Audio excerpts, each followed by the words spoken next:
అప్పులు తీర్చడానికే దోపిడీ, సహకరించండి ప్లీజ్ అనే శీర్షికతో గత 3 రోజులుగా వాట్సాప్ గ్రూపుల్లో హల్చల్ చేస్తున్నాయి. లింగమనేని సుబ్బయ్య చౌదరి అనే వ్యక్తి పేరుతో గత 3 రోజులుగా ఈ వార్త హల్చల్ అవుతుంది. లింగమనేని సుబ్బయ్య చౌదరి అనే వ్యక్తి ఎవరో తెలియదు మాకు.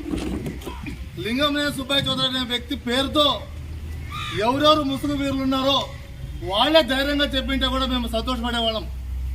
కానీ కాలువ శ్రీనివాసులకి 25 కోట్ల అప్పు ఉంది, అప్పు తీర్చడానికి దోపిడీ చేస్తున్నారని చెప్తున్న సన్యాసులు కొంతమంది.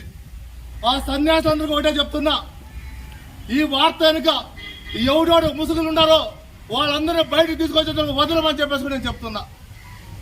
మీలాగా చెప్తున్నారు కాలువ శ్రీనివాసులు. అప్పుల కోసం కార్యకర్తల మీద పడే వ్యక్తి కాదు. మీరు పడ్డారు కార్యకర్తల మీద. దోచిపెట్టాలంటే మీరు గత 5 సంవత్సరాల్లో మీరు దోచుకుంటుంది.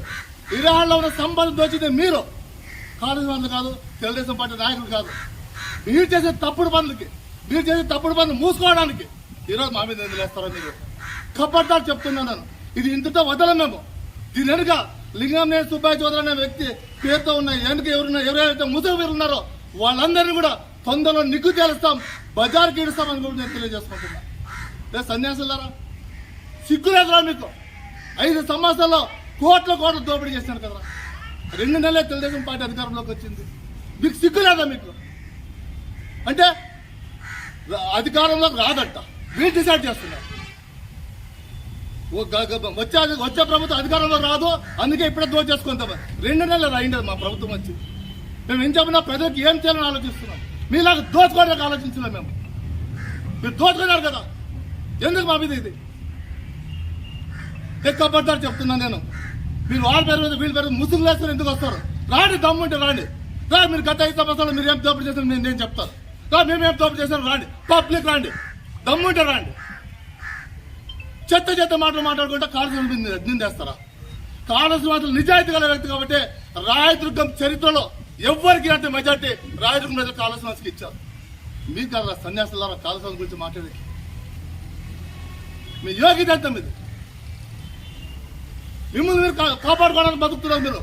మా కాళేశ్వరం ప్రజలు, తెలుగుదేశం పార్టీ కార్యకర్తలు కాదు, రాయదుర్గ ప్రజల బాగు కోసం ఆలోచించే వ్యక్తి కాళేశ్వరం.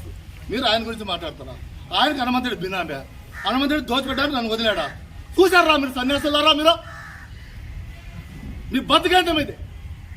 తొందరలోనే మీరు అందరూ బయటకు తీసుకొస్తాం, వదులుకోము. చేతకాలం కాదు తెలుగుదేశం కార్యకర్తలు, చేతకాలం కాదు తెలుగుదేశం లీడర్లు. మేము ప్రజాస్వామ్యబద్ధంగా రాజకీయం చేయాలనుకుంటాం. ప్రజాస్వామ్యబద్ధంగా ప్రజలకు ఇచ్చిన హామీలు ఎలా నెరవేర్చాలో, మండల ప్రజలకు మేము ఏమి ఇచ్చాము హామీలు అవి ఎలా నెరవేర్చాలో అవే ఆలోచిస్తూ కూర్చున్నాం. మీరు దోపిడీ చేస్తారు, మీరు దొంగతనాలు చేస్తారు, అవి మా మీద దొబ్బుతారా? తొందరలోనే మీరు అందరూ తగిన మూల్యం చెల్లించుకోవడం చెప్పేసి ఈ సభ ముందు నేను తెలియజేసుకుంటాను.